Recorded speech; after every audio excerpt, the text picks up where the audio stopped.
Hello students, I am CA Harshita Rizwani from HR Institute of Studies. Today we would be continuing chapter number 9 of SS for standard 6 student. The name of the chapter is The Earth, Our Habitat. Students previous session में हमने इस chapter का introduction पढ़ा था, solar system पढ़ा था, सन के बारे में बहुत ही डिटेलिंग में गए थे, प्लैनेट्स में अपन ने वीनस, मर्क्यूरी और अर्थ पढ़ लिया था. आज अपन फोर्थ प्लैनेट करेंगे मार्स. मार्स कैसे कलर का है अपन सबको पता कौन से कलर का है. Mars is a red colour planet, Lal colour का प्लैनेट है Mars. Red colour illuminated planet, illuminated मतलब लिट अप, लाइट वाला. मार्स में जो एटमॉस्फेयर है लाइट है. एटमॉस्फेयर ऑफ मार्स कैसे थोड़ा लाइटर है. As per season more cold and more heat is there on Mars. Mars में ठंडी भी ज्यादा होती है और गर्मी भी ज्यादा होती है. मार्स में कितनी सैटेलाइट्स है? 2 सैटेलाइट्स है मार्स में. साइंटिस्ट ट्राई कर रहे हैं to develop organism on Mars. के साइंटिस्ट से जानने की कोशिश करें कि मार्स पे कोई ऑर्गेनिजम्स रहते हैं. ठीक है, तो मार्स कौन से कलर का प्लैनेट है? रेड कलर का इल्यूमिनेटेड प्लैनेट है. इल्यूमिनेटेड मतलब एकदम शाइनिंग. इल्यूमिनेटेड रेड कलर का प्लैनेट है. वहां पे जो एटमॉस्फेयर है थोड़ा लाइट है. मार्स का एटमॉस्फेयर कैसा लाइट है. वहां पे ठंडी भी बहुत ज्यादा होती है और गर्मी भी बहुत ज्यादा, हीट भी बहुत ज्यादा और कोल्ड भी बहुत ज्यादा. मार्स में कितनी सैटेलाइट्स है स्टूडेंट्स? 2 सैटेलाइट्स हैं. साइंटिस्ट कॉन्स्टेंटली ट्राई कर रहे हैं ये जानने का क्या वहां पे ऑर्गेनिज्म सस्टेन कर सकते हैं. तो क्या पढ़ा अपन ने मार्स के लिए? सबसे पहली बात ये पढ़ी, मार्स कौन से कलर का है? रेड. रेड कलर का एक इल्यूमिनेटेड प्लैनेट है. दूसरी बात अपन ने ये पढ़ी कि मार्स का जो एटमॉस्फेयर है वो कंपैरेटिवली लाइटर है. लाइट एटमॉस्फेयर है. वहां पे कोल्ड भी ज्यादा, too cold and too heat.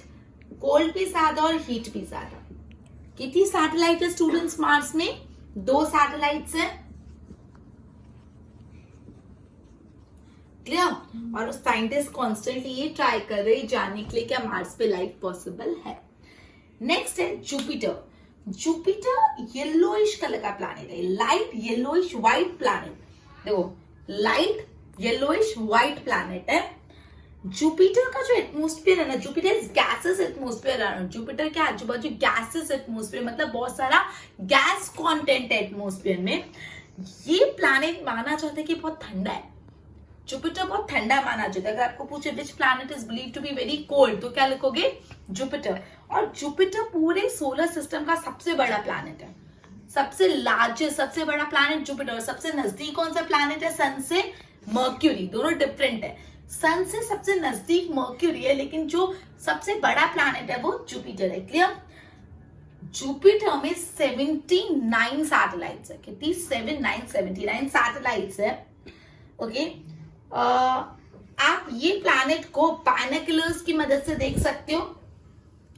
जब आप इसको बाइनोकुलर की मदद से देखोगे, droplets can be seen on the surface which looks beautiful. मतलब आपको जुपिटर के सरफेस पे ड्रॉपलेट्स दिखेंगे बिकॉज वो बहुत कोल्ड होता है, तो ड्रॉपलेट्स दिखेंगे जो बहुत ब्यूटीफुल दिखता है.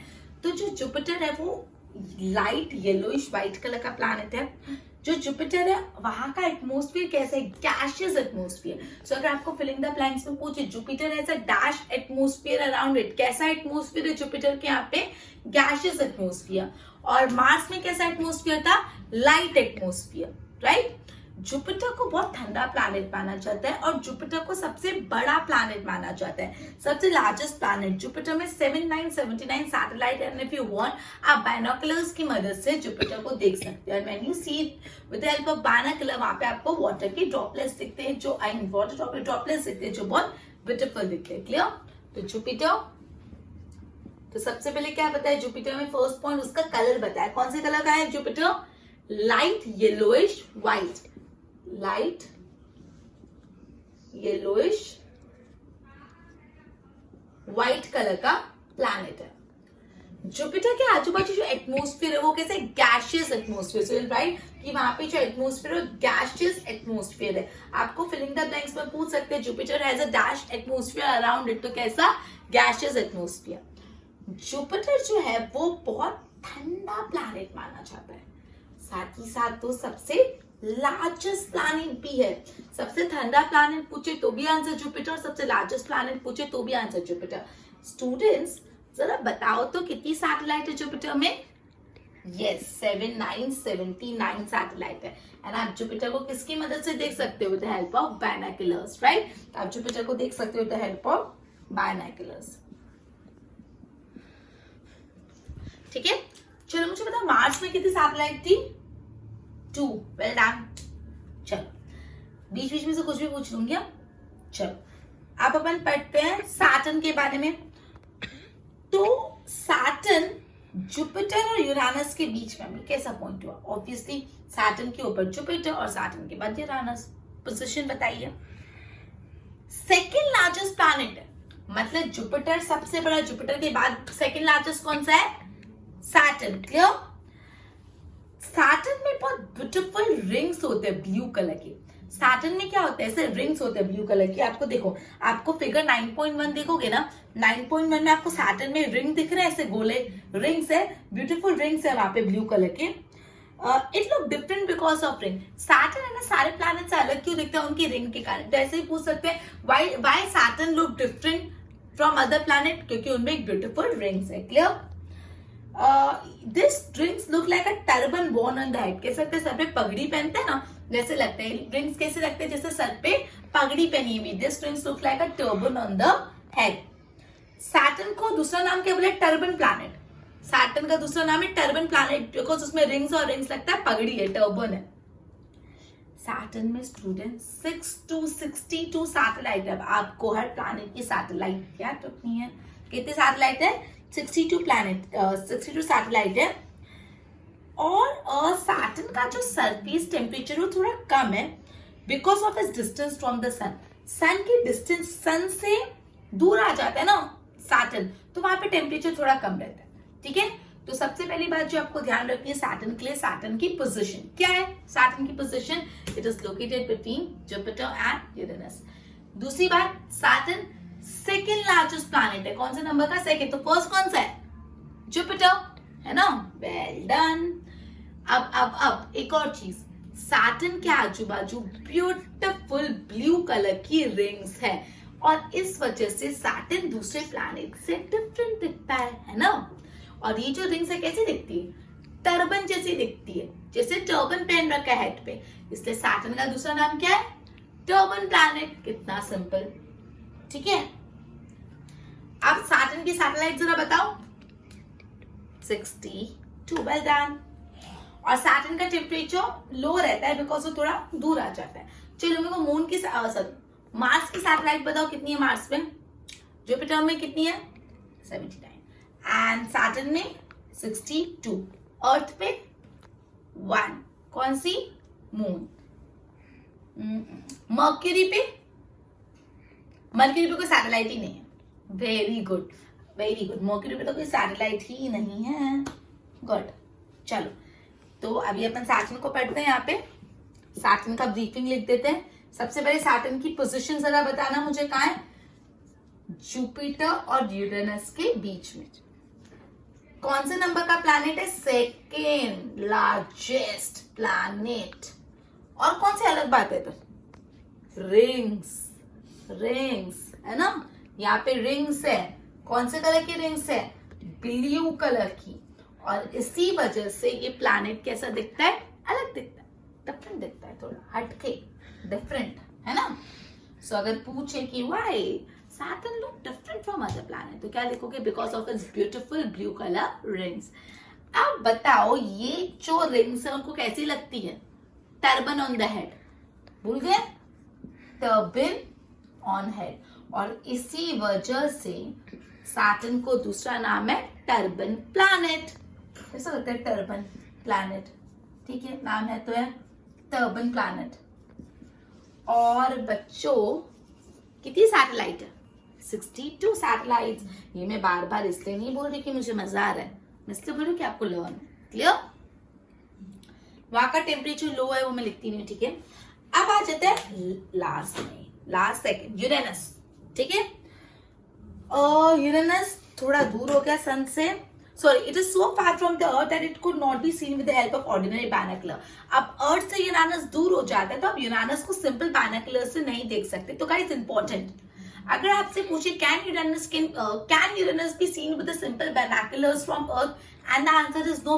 Reason being earth is quite far from Uranus is quite far from earth. Uranus earth से थोड़ा दूर हो जाता है, इसलिए यूरेनस को आप सिंपल बाइनोकुलर्स की मदद से नहीं देख सकते. Light of sun is also light moonlight. अब ऑब्वियसली वो सन से भी यूरेनस दूर आ जाते हैं तो उसकी लाइट भी थोड़ी डिम हो जाती है. ठीक है. Astronomer William Herschel discover this planet. Uranus planet को किसने डिस्कवर किया था? एक एस्ट्रोनॉमर जिनका नाम है विलियम हर्शल ने प्लैनेट डिस्कवर किया था इन द ईयर 1781. और ये प्लैनेट बहुत ठंडा है, ऑब्वियसली सन से इतना दूर है तो ठंडा ही रहेगा. ठीक है. तो यूरेनस के बारे में क्या क्या पॉइंट याद रखना है कि यूरेनस अर्थ से दूर है, इसलिए यूरेनस को आप अर्थ से with the help of simple binocular नहीं ढूंढ सकते, देख सकते. तो ये मैंने आपको बोला. अगर आपसे पूछे can Uranus can be seen from the earth with the help of simple binoculars? No, and the reason because it is very far from the earth. और जो सन की लाइट आती है वो भी डिम लाइट होती है, डिम मून लाइट होती है. क्लियर. और ये जो प्लैनेट है वो विलियम हर्शल ने डिस्कवर किया था इन द ईयर 1781. और ये प्लैनेट बहुत ठंडा है. अब नेपट्यून करके साथ में ही दोनों समझाते थे. ठीक है. आई मीन लिखते थे. नेपट्यून कौन से कलर का है? ग्रीन. नेपट्यून कौन सा कलर का है? ग्रीन, है ना. मार्स कौन सा कलर का है? रेड. ठीक है. मार्स है रेड कलर का और नेपट्यून है ग्रीन कलर का. अब देखो नेपट्यून के एटमॉस्फेयर में एक जहरीली गैस है. नेपट्यून के एटमॉस्फेयर में एक टॉक्सिक जहरीली गैस है. क्या नाम है उसका? मीथेन. ठीक है. Seasonal variation is observe. इस प्लैनेट में सीजन वाइज वेरिएशन होता है. तो नेपट्यून में दो चीजें अच्छी अपने पड़ी कि एक तो उसका कलर और जहरीली गैस. कौन सा कलर का है? ग्रीन. और कौन सी जहरीली गैस है? मीथेन. सिंपल. चलो कौन सा तो अपन ने पढ़े? यूरेनस और नेपट्यून. जगह तो कम पड़ गई, रब कर देते एक बार इसको. आप लोग को नोट्स बनाने के टाइम मैंने जो लिखा है उसको कॉपी नहीं करना. आपको जैसे जो समझ आ रहा है वैसे वैसे नोट्स बनाने हैं. राइट. ओके. अब लास्ट ऑफ प्लैनेट यूरेनस.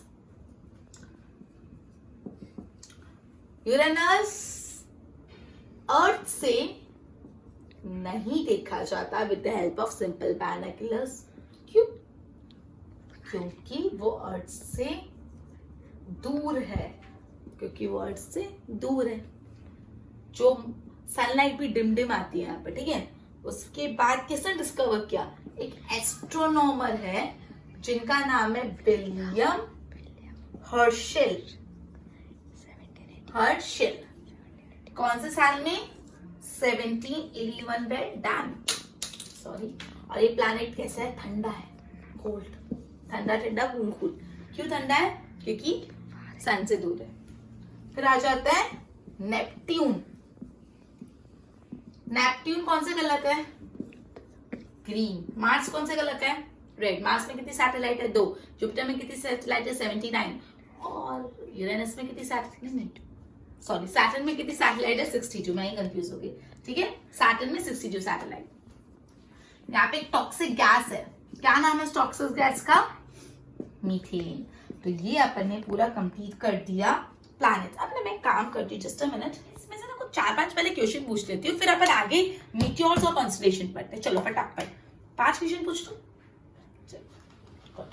सबसे पहले मुझे बता दो कि सबसे नजदीक कौन सा प्लैनेट है? मर्क्यूरी. गुड.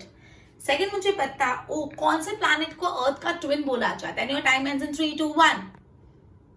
कौन से प्लैनेट को अर्थ का ट्विन बोला जाता है? जुड़वा भाई कौन है अर्थ का? वीनस. राइट. ओके.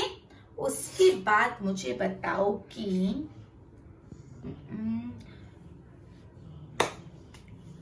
मार्स में कितनी सैटेलाइट्स है? 2. राइट. उसके बाद मुझे बताओ कि what is the other name of Saturn? Saturn का अदर नेम क्या है? Time ends in 3, 2, 1. It is turban planet. Last एक और ले लेते हैं. चलो इजी लेते हैं. यूरेनस किसने डिस्कवर किया था? कब डिस्कवर किया था? William Herschel in the year 1781. Good. Well done. Very good. चलो अब आ जाते हैं अपन मीटियोर्स पे. मीटियोर्स क्या होता है, कंस्टलेशन क्या होता है, देखते हैं। मीटियोर्स पहले पढ़ते हैं। कभी कभार क्या होता है, star is falling in from the sky at night. सुना टूटता तारा, पिक्चरों में देखा ना, वो टूटा तारा, विश मांगो विश पूरी हो जाएगी। वही टूटते तारे के बारे में अपन साइंटिफिकली पढ़ते हैं थोड़ा, टूटता तारा, ठीक है। सो आपने काफी बार स्काई से स्टार गिरते हुए देखा होगा। एक्चुअली ये स्टार्स नहीं टूटते, ये क्या है, मूवीज में दिखाने वाला झूठ। ऐसा नहीं होता, स्टार्स नहीं टूट के नीचे गिरते, कोई टूटता तारा नहीं होता। Small pieces of stone rock moving in the sky और small parts of planet are called meteors. मतलब स्काई में जो छोटे छोटे रॉक्स के पीसेस है या तो प्लैनेट के कुछ टुकड़े, उनको मीटियोर्स बोलते हैं।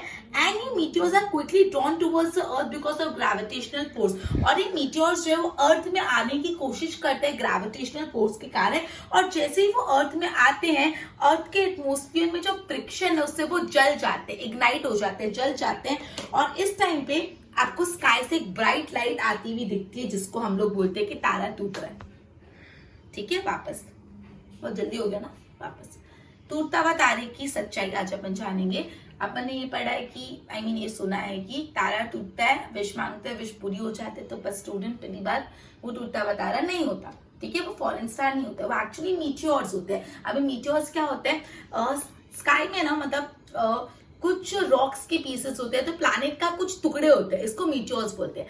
अब ये ना अर्थ में घुसने की कोशिश करते हैं, क्यों, बिकॉज गुरुत्वाकर्षण, ग्रेविटेशनल फोर्स के कारण। ग्रेविटेशनल फोर्स उनको अपनी तरफ खींचता है, तो खींचे चले जाते हैं, वो अर्थ में आते हैं। अर्थ में आने के बाद क्या बेचारों का असर होता है, वो जल जाते हैं। क्यों जल जाते हैं, अर्थ के एटमॉस्फेयर में आते हैं वो जल जाते हैं फ्रिक्शन के कारण, और वो डायरेक्ट एक लाइट की तरह नीचे फॉल होते हैं, जिसको हम लोग बोलते हैं फॉलिंग स्टार। जो एक्चुअली फॉलिंग स्टार नहीं है, जो एक्चुअली मीटियोर है, जो अर्थ के एटमॉस्फेयर में आके फ्रिक्शन के कारण इग्नाइट हो जाते हैं। Clear? Some of the meteors which are not burned fully causes huge crack in the earth। अब कभी कभी क्या होता है, ये मीटियोर्स पूरी तरह से नहीं जलते, आधे अधूरे जलते हैं। और जब ये आधे अधूरे जले हुए मीटियोर्स अर्थ पे गिरते तो खड्डे कर लेते हैं, बड़े बड़े क्रैक्स कर लेते हैं। Koyna lake of Maharashtra is believe to be compose during the falling of such meteor. Maharashtra में एक लेक है, लेक कोयाना, वो माना जाता है वो लेक मीटियोर के गिरने से बना है। तो याद रखना है, कोयाना लेक महाराष्ट्र में मीटियोर के गिरने से बना है। Saurashtra near Dhajala a meteorite has fallen which weighed 40 kgs। Imagine 40 kilo का एक मीटियोर गिरा था वहां पे सौराष्ट्र में नियर धाजाला। ठीक है, तो मीटियोर की कहानी क्या थी? मीटियोर की कहानी एक्चुअली जो हम बोलते हैं that is the star is falling, that is not a truth, that is a myth. Actually what happened, some part of the planet or some small rocks that are rotating, that are moving in the sky, they come in the earth atmosphere because of the gravitational force, and as and when they enter the earth atmosphere, they get ignited because of the friction, and a streak of light seems to be coming from the sky. Sometimes what happens, these meteors are not completely burned. When such meteors fall on the earth, they make a big crack, they make a huge crack in the earth's surface. And two such examples are given in your textbook, that is Lake Koyana, which was formed in Maharashtra because of such meteor, and in Saurashtra near Dhajala, a big meteor weighing 40 kg was believed to be fallen on the earth. Meteors clear? Constellation क्या होता है? Constellation अभी आपने देखा है, काफी बार लोग रात को तारों को देख के पैटर्न्स बनाते हैं, कि रात को तारों को देखते ऐसे पैटर्न बनाते हैं कि देखो घोड़ा बन रहा है, देखो एक हाथी जैसा दिख रहा है, या कार दिख रही है, हथौड़ा दिख रहा है, अलग अलग चीज है। ठीक है, सो कंस्टेलेशन मतलब क्या होता है, जब ग्रुप ऑफ स्टार्स मिलके कोई पैटर्न बनाते हैं उसको बोलते हैं कॉन्स्टेलेशन। ठीक है, तो देखो in a wider sense any set of star और even a single star is called कंस्टेलेशन।